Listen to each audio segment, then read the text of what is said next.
Good morning, everyone. Let's begin with meditation.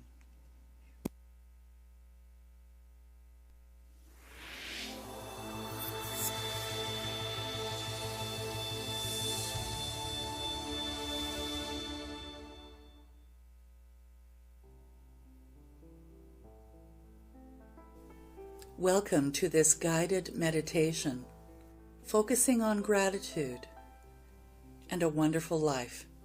I'm Reverend Anne Ahokangas.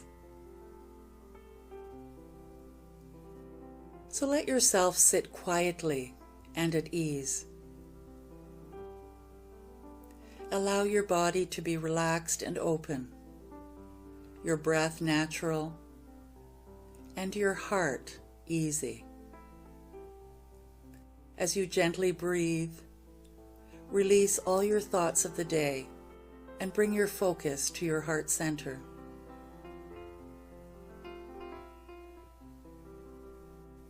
And imagine now that you're going to be breathing in and out through your heart. And you're going to breathe in for 5 and breathe out for 5.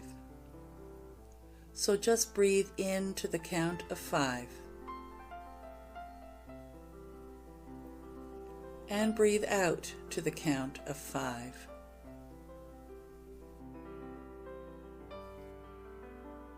Breathing in to the 5. And breathing out to the 5.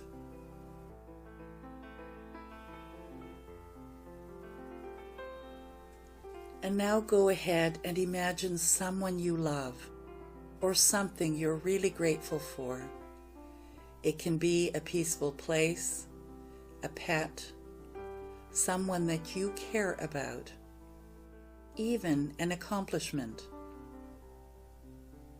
And just evoke a sincere feeling of love, appreciation, gratitude, or care as you breathe into the count of 5.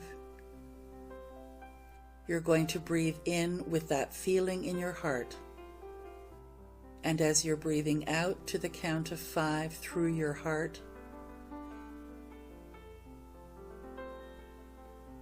breathing in and breathing out that sincere feeling of gratitude, appreciation for anything.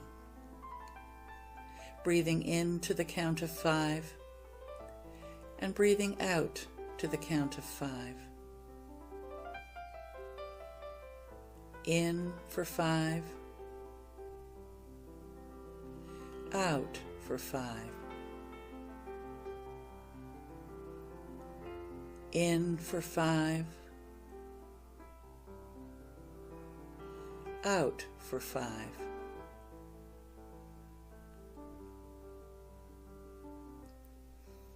Now let's begin the practice of gratitude by feeling how year after year you have cared for your own life.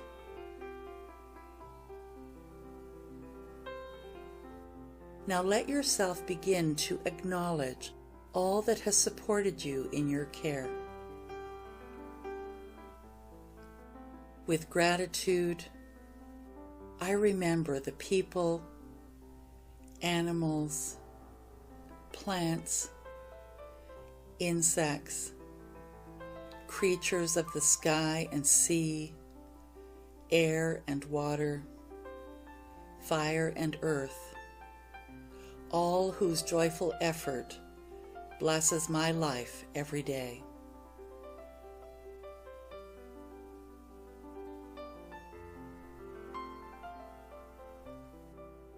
Feeling that gratitude of how all of this has supported you in caring for your life.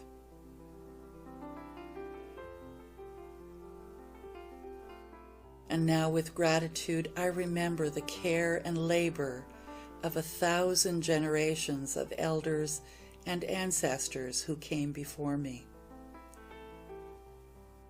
Allowing your consciousness to be filled with the thought of all of the care and labor of 1,000 generations of elders and ancestors.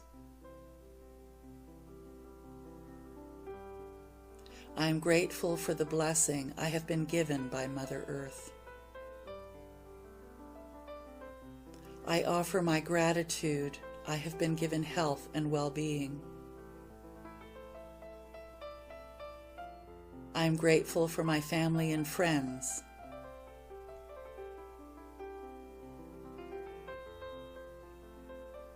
I am grateful for the community I have been given. I am grateful for the teachings and lessons that I have been given.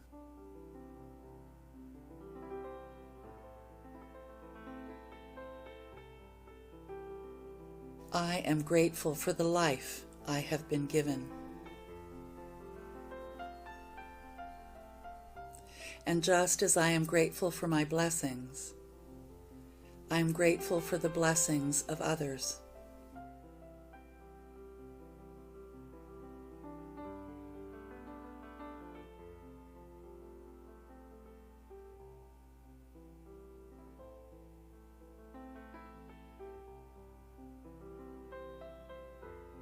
I now shift my practice to nurturing and expanding joy as I continue to breathe gently. I bring to mind someone I care about, someone whom I can easily feel joy and gratitude for. I picture them and feel the natural joy I have for their well-being, for their happiness, for their success. With each breath, I offer them my grateful, heartfelt wishes. And I quietly say in my mind these words: May you be joyful. I feel the joy and caring. May your happiness increase. I feel the happiness. May you always be aware and connected to this great happiness. I feel the happiness. May your good fortune and the causes of your joy and happiness increase. I see the expansion and feel the joy in your life.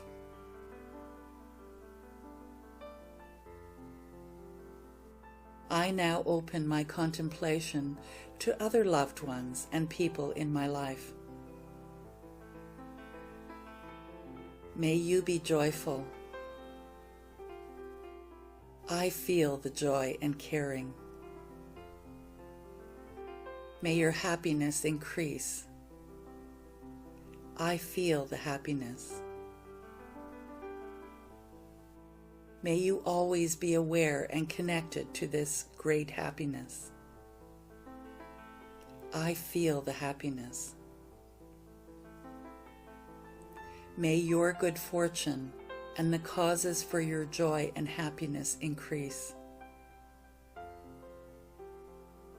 I see the expansion and feel the joy in your life.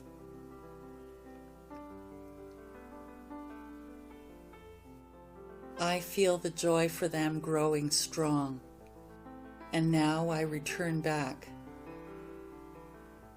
and focus on myself. I let the feelings of joy more fully fill my body and mind.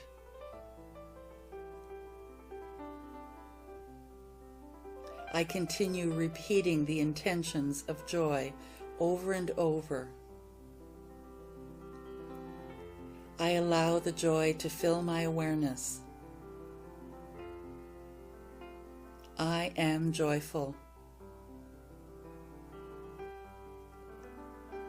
I feel the joy and caring.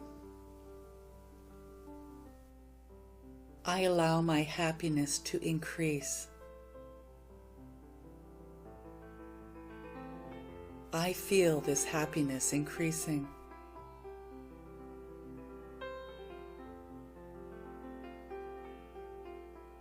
I am always aware of and connected to this great happiness, for it lives at the core of my being. I truly feel this happiness. My good and the causes for my joy and happiness are constantly increasing. I feel fully enveloped in joy. It is my being.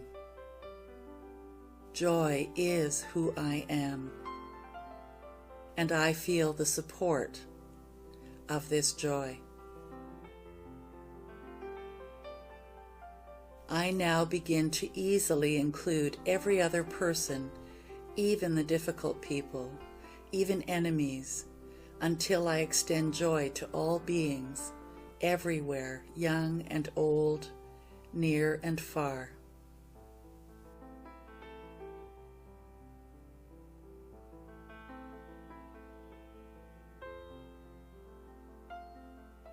And as I express this intention, all effort of practice drops away, and the intentions of joy blend into the natural joy of my own wise heart. I relax into this knowing for a few moments.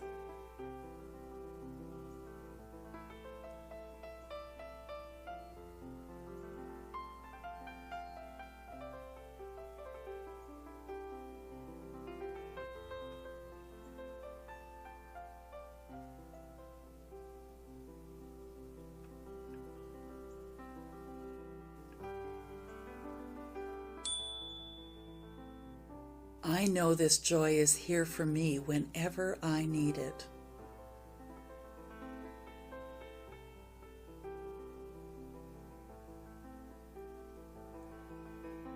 Please join me in affirming, and so it is. And as we end this session, bring your attention back to the room, wiggling your fingers and toes, and slowly opening your eyes, feeling awake, refreshed, and better than before. I invite you to bring this state of joy with you into this day.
Everyone.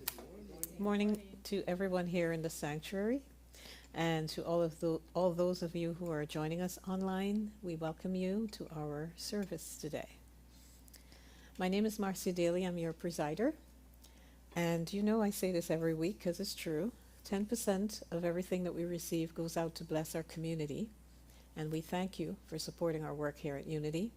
This quarter, we are blessing Unity Canada and Indwell. So let's begin with one of my favorites, Let Go of the Shore, written by Karen Drucker and sang for us by Emilio. Hello. Good morning, everyone.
Hello, everyone. I'm Reverend Ann Ahokangas, and I'd like to begin with opening prayer. Sometimes I call it opening intention, but I'd like to call it opening declaration today. So join with me in consciousness. For this is what I know to be true. I am one with the all that is. For there is only one divine essence, and it permeates all things seen and unseen. It is being my life. And I have the privilege to create my life through my deep-held feelings, thoughts, and beliefs. So today I declare my oneness with this divine guidance, with this love, with this benevolent support, knowing that as I move forward in this open state of mind, my consciousness is filled with all the right ideas that I require to have the best day, the best life, the best experience possible. So with a grateful heart, I let go of the shore and walk into the mystery. And so it is.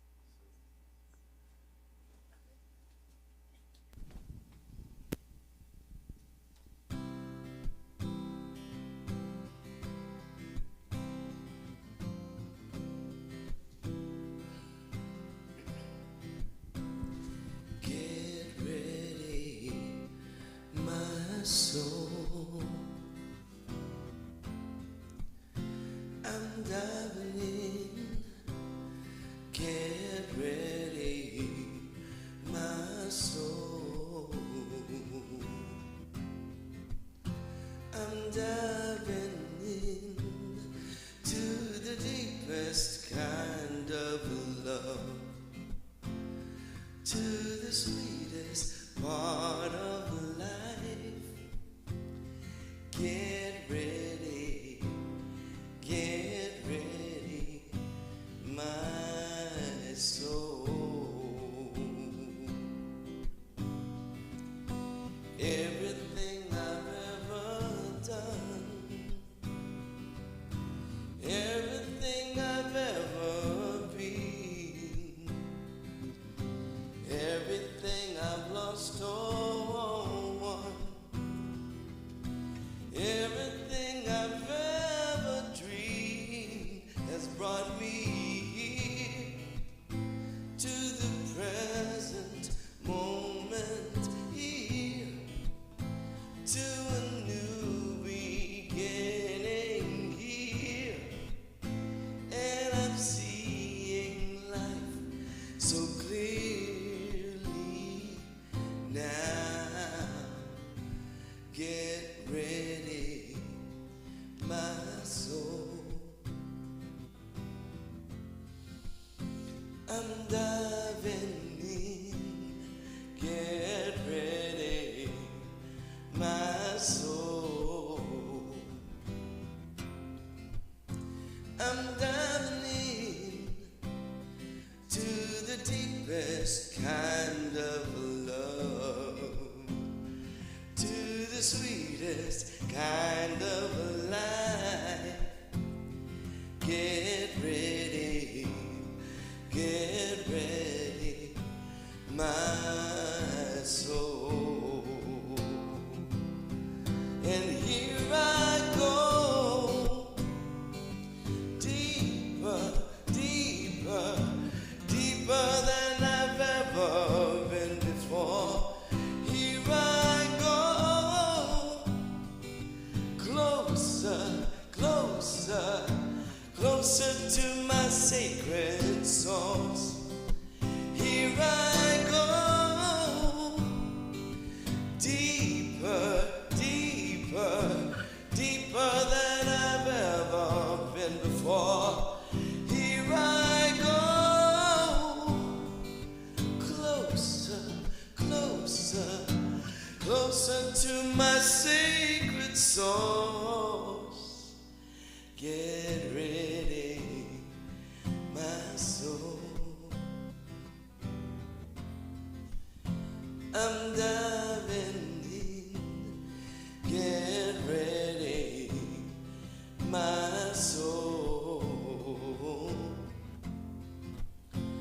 I'm diving in to the deepest kind of love, to the sweetest kind of life. Get ready, my soul. Get ready, my soul.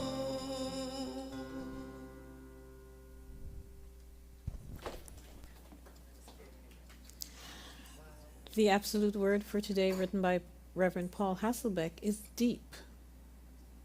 I discover living waters in the deep well of my spiritual nature. An old story tells of a farmer who set out to dig a well. The ground was still and dry. At 15 feet down, he grew frustrated and stopped digging. He moved to another location and repeated the process twice more. Then his wife suggested he simply dig deeper right where he stood. He followed her advice, dug deeper, and soon found an abundant supply of water. At times, I may act like the farmer. My spiritual practice may seem arid and unproductive. However, by continuing in faith, I move deeper into the well of my spiritual nature. I tap this wellspring of joy by going within the depths of my consciousness. If my practice feels dry, I remain devoted to it. I simply reaffirm my dedication to the truth of my beingness.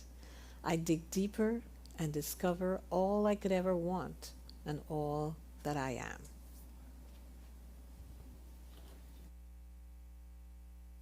It's exciting.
too deep, that's what it was. I was getting so excited. So today we conclude this idea that the sea, the ocean, and all of its living creatures are part of a story that can actually teach us how to live life better and some of the mysteries about life. So what does it take to go deep below the surface?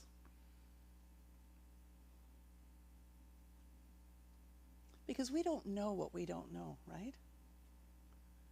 So what would allow you to look at what is under your actions? I hope today's conversation, or maybe I shouldn't say conversation because it's a one-way, it's a versation because I'm just speaking to you. Maybe this will get you thinking a little bit about what's going on. So how to go deeper is one of the things I'd like to look at, and about our memory and about inspiration and what the difference is between the two. So when you erase something from your computer, where does it go? Still there somewhere, someone says. Goes to trash. Goes to trash, yes. Goes to the recycle bin, right? Or trash.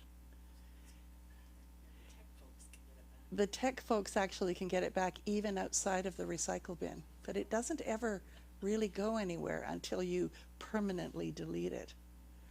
It's still on your computer, but it's out of sight. And so we have a lot of things in our life too that kind of show up in the things that happen in our life because they still reside in us in some hidden place. They haven't been fully purged, deleted, trashed. So your memories are like that. They're still in you, just out of sight. And some are good memories and some aren't so good. And how we live our life, how I experience every day, has to do with that whole program that is running under the surface. And when things show up that I'm not feeling quite the way that I would like to, which is exuberant sometimes, inspired other times, curious other times, and just even peaceful, when I'm not feeling those positive attributes, then there is something in my subconscious that needs to be cleared. That's what it's telling me. But how do I find out what that is? So what you want to do is erase and completely delete them permanently. And there's a way to do that. There's more than one way, but I'm going to talk about one particular way today. So you have two ways to live your life. Can you guess? The Course in Miracles says in love or in fear, or from memory or from inspiration. And both actually are very similar but different. I'm not going to talk about love or fear today. I'm going to talk about memory and inspiration and what the difference is. So memories are old programs that are replaying. Inspiration is divine giving you a message. And I guess the whole thing that I'd like to unpack for you today is that you can open up to inspiration even in the middle of memories, or noticing that memories are showing up as negative experiences or negative feelings in your body. So Dr. Hugh Len was very well known for doing a healing technique that was called Ho'oponopono. And he says, you want to come from inspiration. That is in everything in life. The only way to hear the divine and receive inspiration is to clean all the memories. The only thing you have to do is clean. And he uses the word clean because for him, I guess that was a real good visual. I imagine like kind of prying open my head, scrubbing it with a toothbrush to clean it all out and then rinsing it out and being clean. Whatever it means for you to be free from that debris, those old memories that aren't serving you. So the divine is your zero state, and that's what he calls it. So when you think about zero state, it's where you have no limits. So a unity person might call it what? God, the all that is, the creator, that quiet place when you close your eyes and you go to your heart center and you feel possibility, love, inspiration. That's the zero state. So there's no memories there, there's no identity there, there's nothing but the divine. And I'm not saying that you stay there permanently when you go, because I think our mind likes to bounce in and out. But at least you've recognized that place. You've gone there, haven't you? So let's look at visiting this zero state. And you have moments of visiting the zero limit state where just for a moment you know everything's okay. And then the crazy thoughts come in again. But you have those moments. Or maybe you're driving and you see something beautiful and it just sparks your attention. One of the things that catches me when I'm driving and the windows are open, I smell sweetgrass every now and then. And I think, I wish I knew what it looked like, because I'd pull some from the side of the road. But I've never seen what sweetgrass looks like. Maybe some of you have. I've seen it dry, but never seen it growing. So Dr. Hugh Len says that most of the time you have garbage in your mind. You're thinking about old memories, about yucky things, about worrying about the future, worrying about the past. And he calls those memories, and that's what's playing out. And in Unity, we believe that it's your thinking, your words in your head, and the words that you use with your mouth, and the belief systems that you have are what create your life. So this is just another deeper look at what you've been thinking. So this is Dr. Hugh Len and his story. When I worked at a mental hospital and would look at patients' charts, I would feel pain inside me. This was a shared memory. It was a program that caused the patients to act the way they did. They had no control. They were caught up in a program. And as I felt the program, I cleaned. Now think about your own life today. When you feel whatever you feel when you think about the war across the ocean, for instance, there is a shared memory there. And that as you clean that shared memory, then you start to resolve the issues that are happening even not on your doorstep. So any time that you're feeling anything other than love and peace and joy and compassion, and not compassion in a negative way, but loving compassion, then you can clean it by saying, I see you there. I'd rather replace you with what is spirit. And actually the story goes that he was working with these very criminally insane individuals, and they eventually all were healed. And he never met a single one of them. He just cleaned within himself what he felt in his body as he read their charts. So if he can do that, what can we do, especially as a community? So the method of cleaning that Dr. Hugh Len used the most is 4 statements. And you say them over and over, nonstop, addressing them to the divine. And there's a little more than that to it. And a lot of it is proprietary, so unless you take the course, you don't get the full gamut of it. But there is one person in the audience, I think, who took it. And we can pick her brain if we want. With him, yes. He has since passed. So the 4 statements are, I'm sorry, please forgive me, thank you, and I love you. And you're addressing them to the divine. Now, I remember when I first saw those, I thought, okay, how is that going to solve anything? If I say I'm sorry to the divine, sorry for what? Please forgive me. Please forgive me for what? Thank you for what? And I love you. Well, that made sense. So let's unpack that. So Dr. Hugh Len says to Joe Vitale, Joseph, how do you know whether something is a memory or an inspiration? So I ask you, how do you know if something's a memory or an inspiration? Good question, isn't it? Most memories aren't pleasant that we think about, but that's not all memories. So he asked him another way. how do you know if someone who gets cancer gave it to themselves or it was given to them by the divine as a challenge to help them? That's a dirty question, isn't it? And Joe Vitale said, I don't know. And he says, neither do I.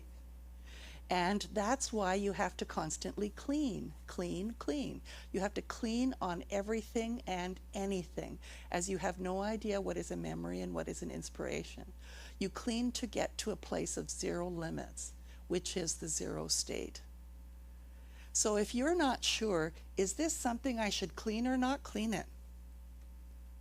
Transform it, allow spirit. If you don't know how, allow spirit to transform it. And I'll go a little deeper into these 4 statements so that you get sort of an idea.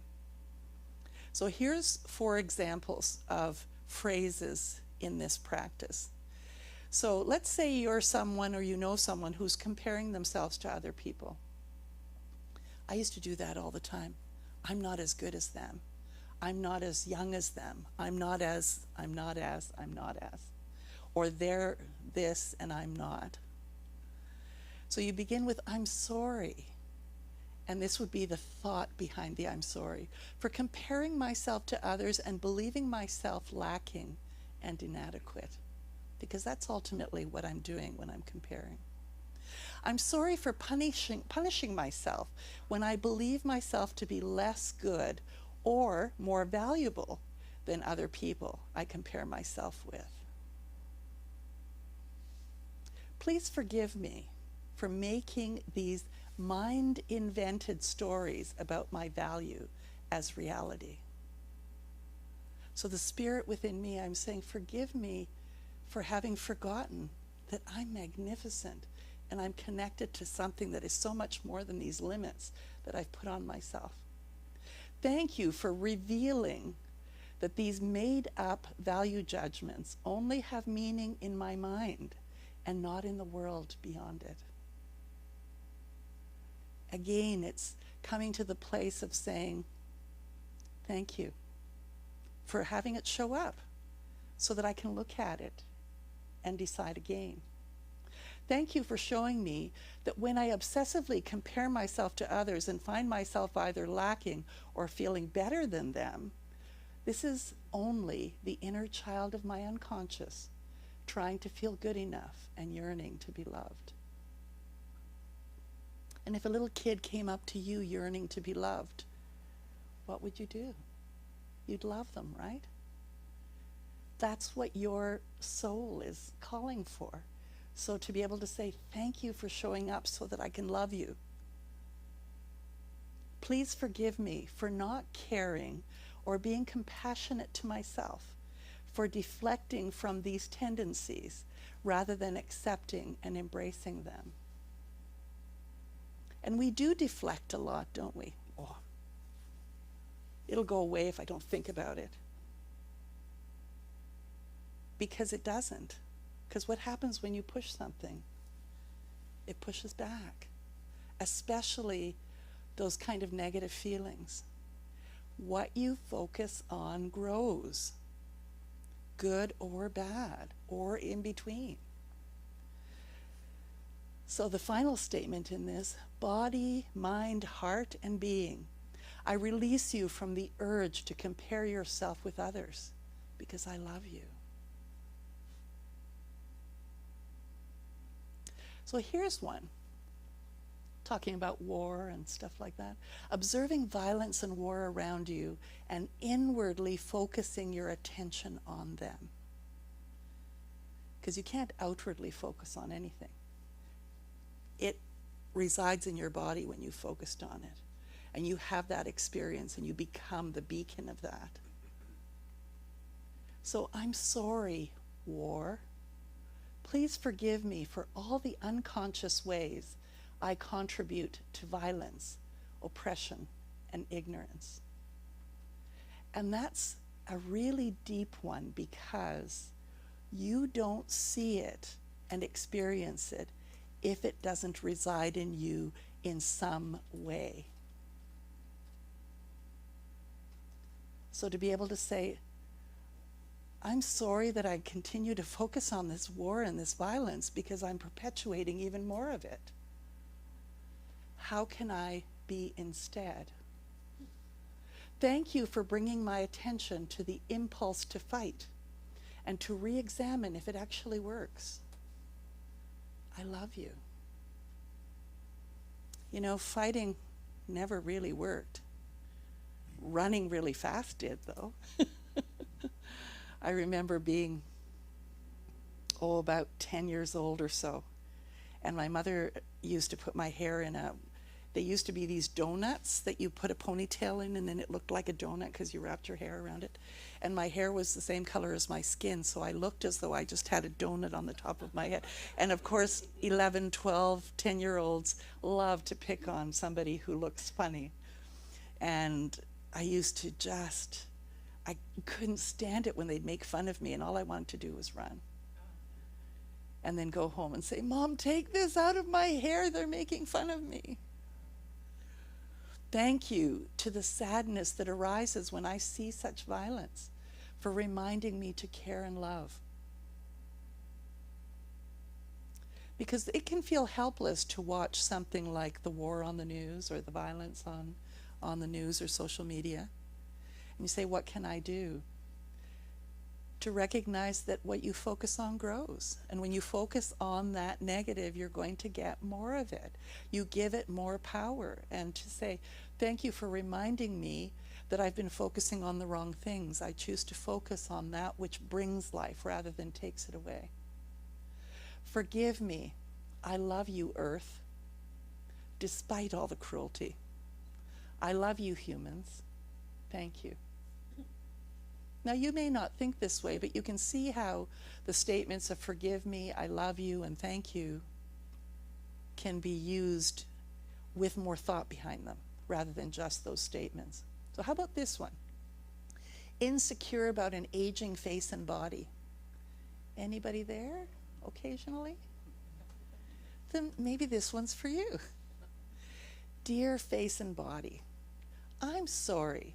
I often look at you and think you're ugly, and that your wrinkles and your sagging ruin your whole appearance. And what do you get when you say, you know, you look pretty shitty this morning? Like you're not going to feel very good, are you? Please forgive me for devaluing you and making myself feel unattractive and consequently insecure in the process. Thank you for allowing me to express emotion to the world and forcing me to be honest by revealing the lies I speak with my words. I love you. I watch a lot of videos, movies especially, and some of them are older, and so the actors and actresses are really quite young. And then I watch some of the current ones and how much older they are. And they're equally as brilliant as actors, whether they're wrinkled or not. And it's a constant reminder to me that who we are isn't just our appearance. It is just so much more. I love you. So how about this one? Needing people to see they were wrong before you could forgive them. Anybody? I'm sorry I feel the need to get people to see their error of their ways before I can forgive them. I'm sorry that my need to forgive people is selfishly motivated. I feel hurt rather than looking within. Forgive me. Thank you. I love you. Yeah, what's that saying? Hurt people, hurt people. How about trying to fix loved ones? Anybody attempted that lately? If you have, you know, Randy says, this is why I have a flat nose and a flat forehead. I'm sorry, friends and family, for trying to fix you. Please forgive me. Because you know what? You're releasing yourself from the binds of that.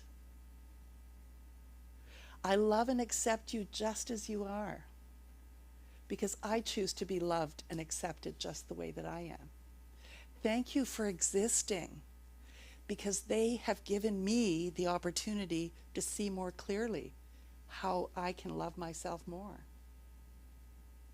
Sorry for projecting the need for perfection on you. See, when I have to say a word like perfection, it doesn't even want to come out of my lips. Because I have this need to strive for doing the best that I can, and sometimes it's not attainable.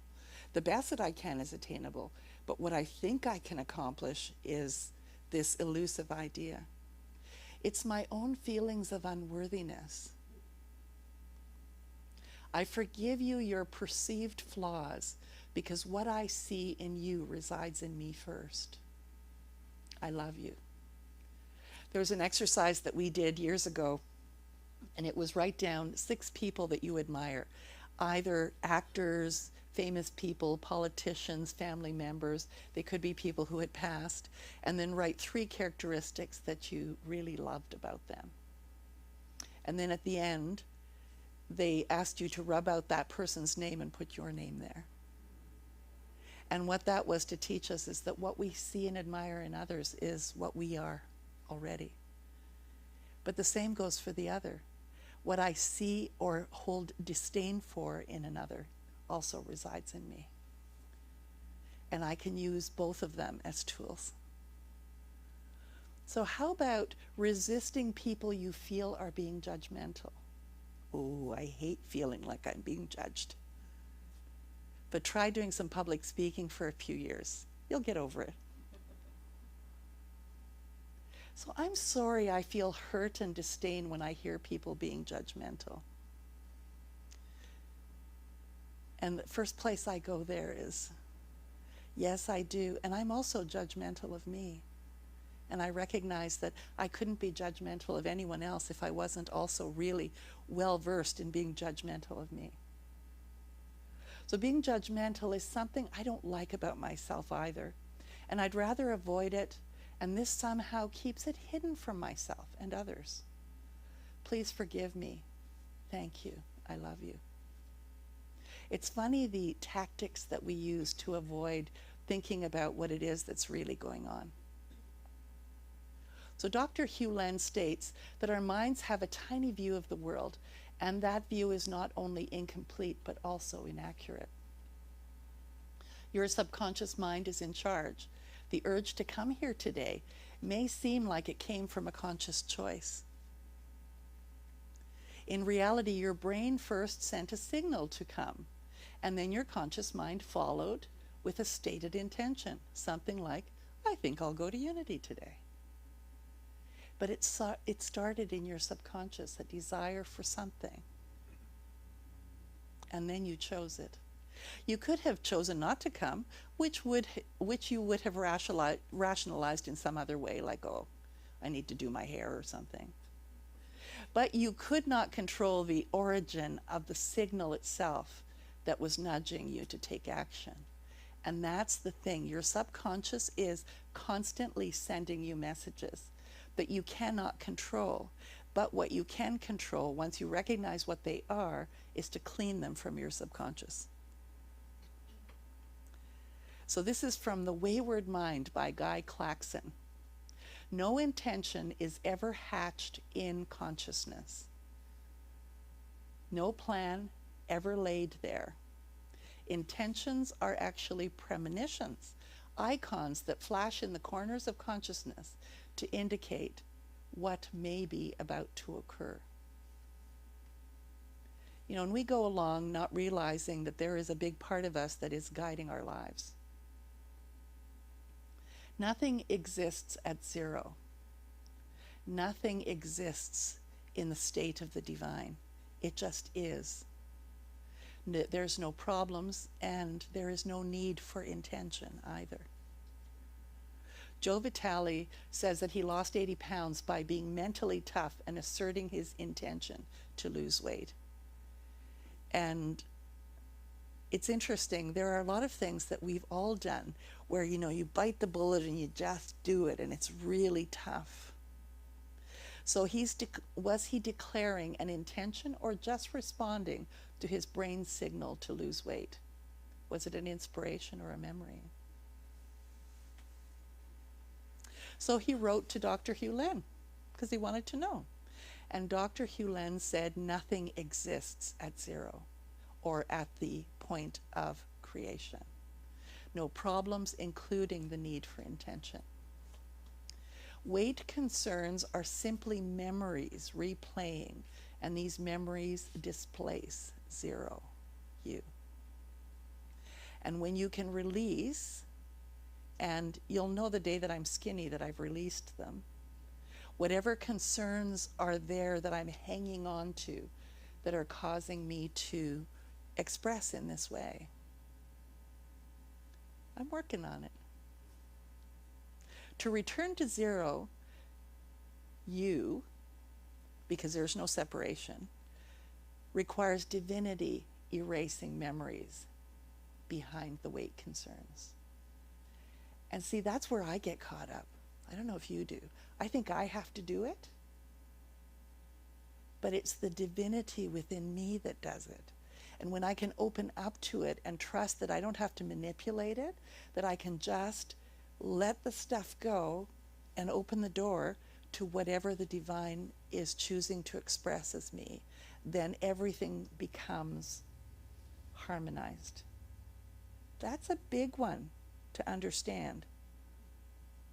You don't have to do anything, including any of these statements, if you don't want to. But what you can do is connect with the divine within that knows your best, knows your highest potential, is willing and constantly wanting to bring it about for you. You just have to get the other stuff out of the way, clean it out of the way, however you might want to do it. Once a year we write it on a piece of paper and we burn it. But you can do it every day. I like to think about it as being a task that you have to do, that you may not want to do, but you have to do. Like brushing your teeth. If you don't brush them every day, what happens? You get fur on your teeth. They start wearing sweaters. Because you have to do it every day, and that's the same. You figure, oh, well, I prayed once this week, or I cleared a few things once this week. Well, guess what? You live in a soup of consciousness and of all kinds of underlying memories that you have that will come up. As you clean one thing, something else comes up. As you clean another, something else comes up. And you think, oh, will it ever get done? Probably not. But it's pretty simple to do. So there's only two laws that dictate experiences. Inspiration from the divine, which is brand new ideas, and memory, which is old ideas that are stored in the subconscious mind. Jesus is purported to have said, "Seek ye first the kingdom," or the zero state, "and all else will be added." Inspiration. So to go deeper, look past intentions. Because intentions still say you don't have it. Just like wanting says you don't have it. Go to the source, the zero state, your divinity, where there are no limits. And you may not know quite how to do that, but can you trust that you do know how on some level? Some part of you does know how. So from there, you find memory or inspiration. So remember, concern about anything is a memory. The only thing to do is to love it, forgive it, and even give thanks for it. Memories are old programs that are replaying. Inspiration is the divine giving you a message. I love when I get inspired. Can you think of what that feels like to be inspired? When were you most recently inspired? This morning. Ooh, yay. Ah, somebody spread gravel. I don't know how that's an inspiration, but I'll take it.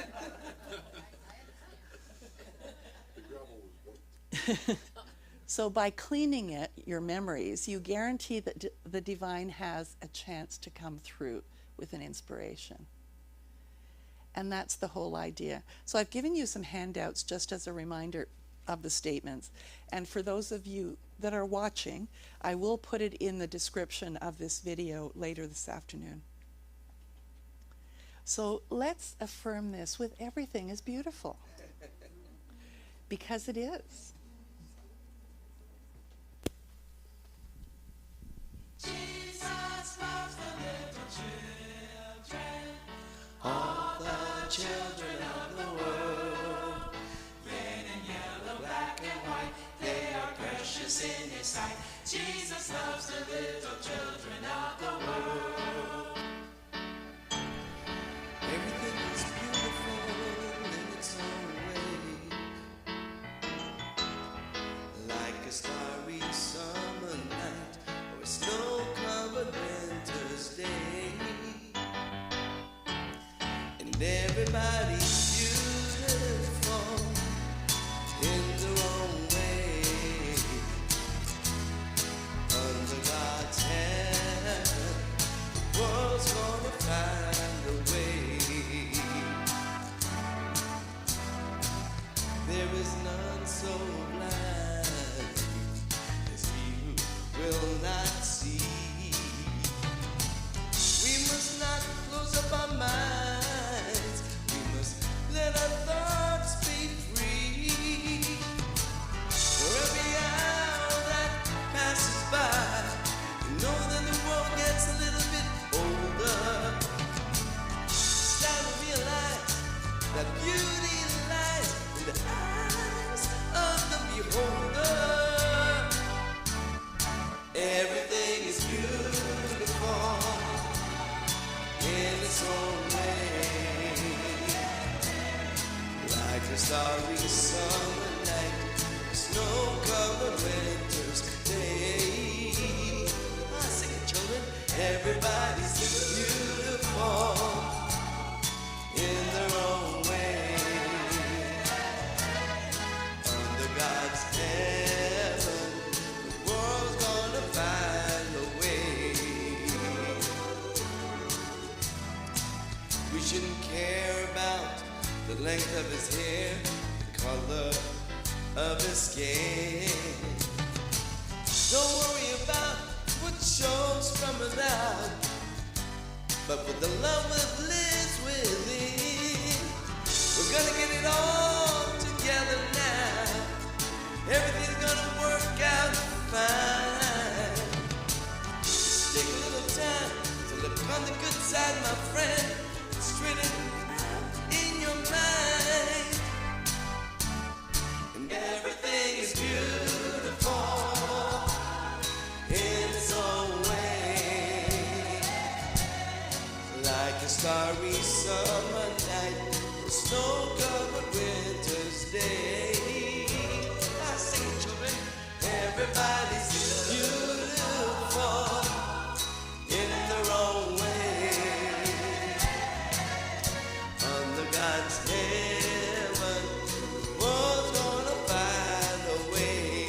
One more time, let's sing it all together like we need it. Everything is beautiful in its own way, like a starry summer night, a snow-covered winter's day. I can't hear you. Everybody's beautiful in their own way.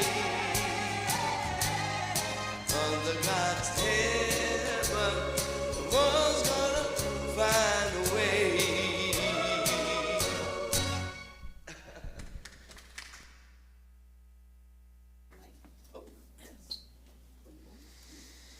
What was your takeaway today?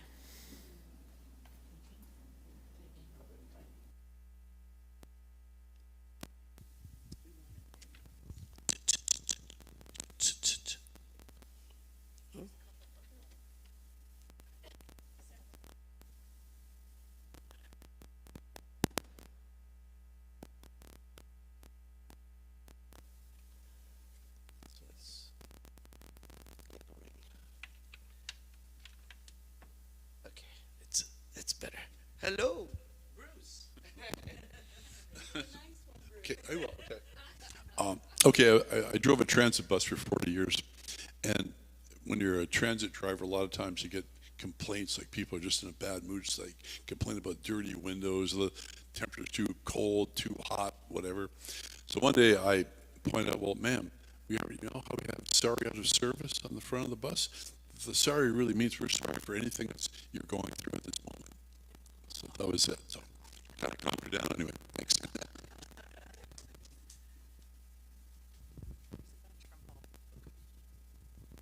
Okay, the folks at home were talkative today. So Agnes said basically it's turning your life and will to the care of God, divine. And Gertie said the fruit of prayer and meditation is the soul cleaning and inspiration. And she also earlier recommended a book by Debbie Ford called The Dark Side of the Light Chasers, in which she teaches exactly what Reverend Ann talked about. So that sounds like a good one to look up. And Brenda said, I've just quit marijuana to clean my lungs. I'm trying to find out what my purpose is. I've been reading the Bible for cleanse and guidance.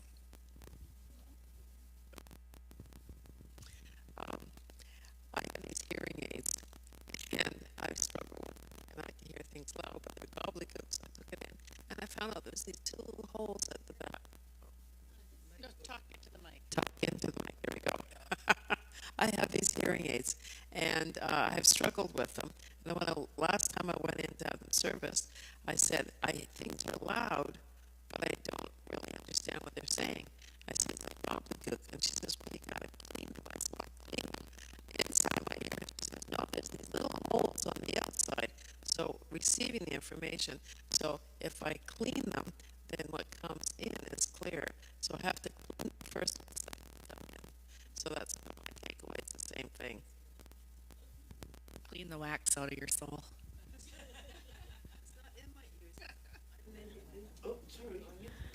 Anyone else? It reminded me that when I was in class, one of the things that really struck me is and how your beliefs. So an example is if you're eating a hamburger and you believe that a hamburger is bad for you because you've been told that, and if you believe it's going to cause you to gain weight, then it will. He said, so if you change your thoughts, you can fully enjoy that hamburger, because if you don't change your thoughts, you're going to have feelings of guilt. And the other one was my car. If I believe my car is old and it's going to break down, he also said that everything has a consciousness. So the chair we're sitting on has a consciousness, and it picks up energy from us. So he would go into rooms and clear the chairs and bless the chairs, and he would clear all the old memories out of them. So I do that with my car. Every time I think my car is old, it's almost like I apologize, but I'm also apologizing to my car for believing that it will break because it's old. So. Mm-hmm.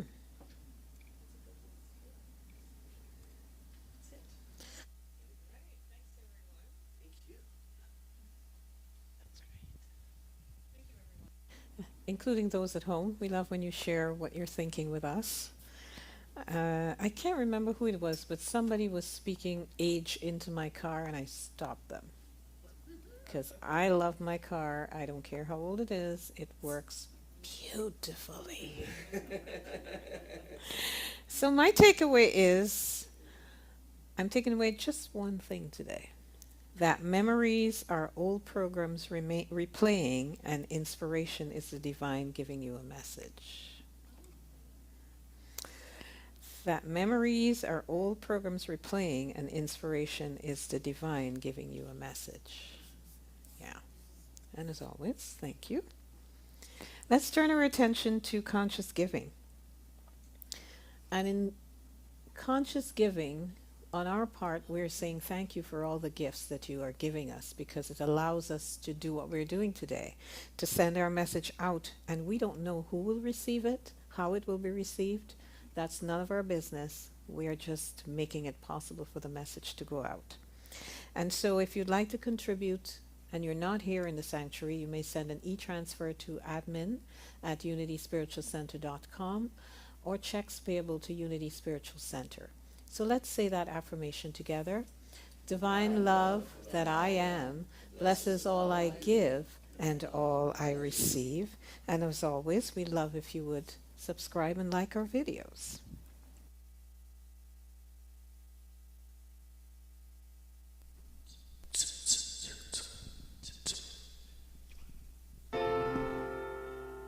Oh, wait, hold on. Can we go back? I forgot.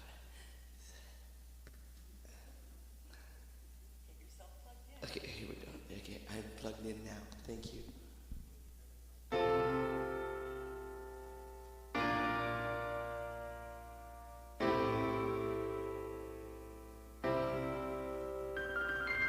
Love sees my Romeo, dark clouds might dim my days. There's an always bright tomorrows when I close my eyes and say, remember how you made it through the fire. Remember how you've come so far. An unstoppable force of nature. Yeah, that's what you are. You know all that I have lost has given me the purpose of conquering my pain through love. I sing this hymn to rise above. I am a mountain, down in the valley below is all that I've overcome. All that I've overcome. Oh, I am a mountain, down in the valley below is all that I've overcome. All that I've overcome.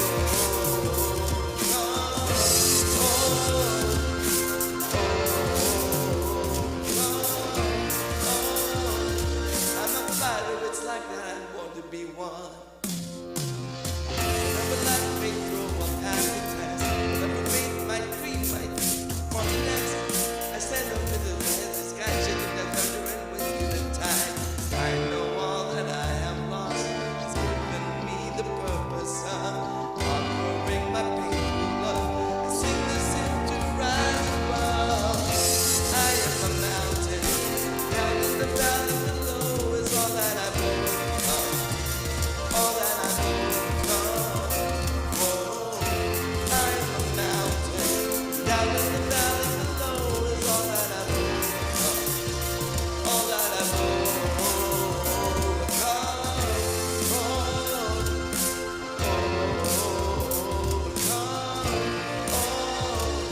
I'm a mountain, it's like I want to be one.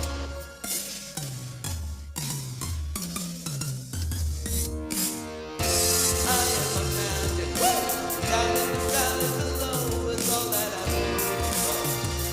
All that I've overcome. Oh, I am a mountain, down in the valley below is all that I've overcome. All that I've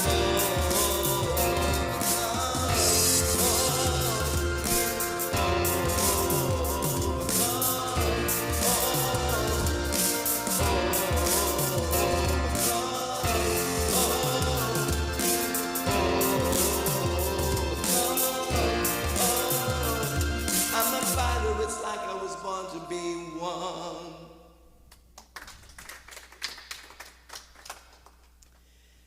I was inspired by this prayer by Ernest Holmes and thought we could read it together if it's comfortable for you. Living, loving presence of God, active in and through me and all around me. I claim my divine essence as it empowers me to know and take inspired action that is for the highest and best of all. Amen. And we'll end with the Bee Gees. How deep is your love? 'Cause how deep?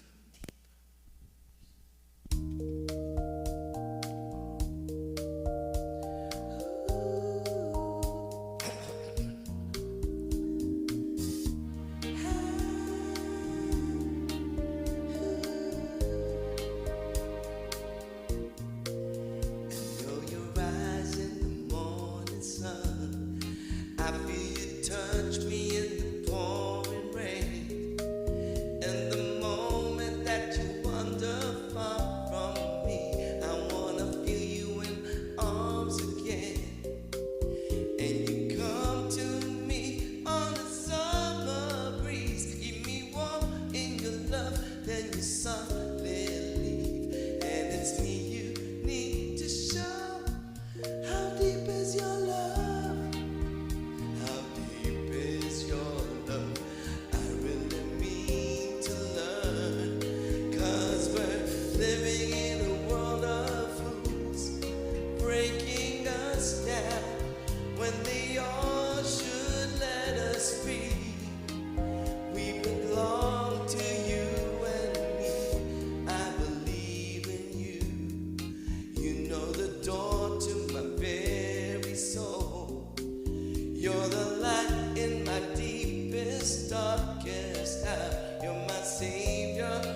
to you and me. So go clean your memories. Oh, thank you, everyone. I love you. I love you. And I am so grateful you're in my life. See you next week. Bye for now.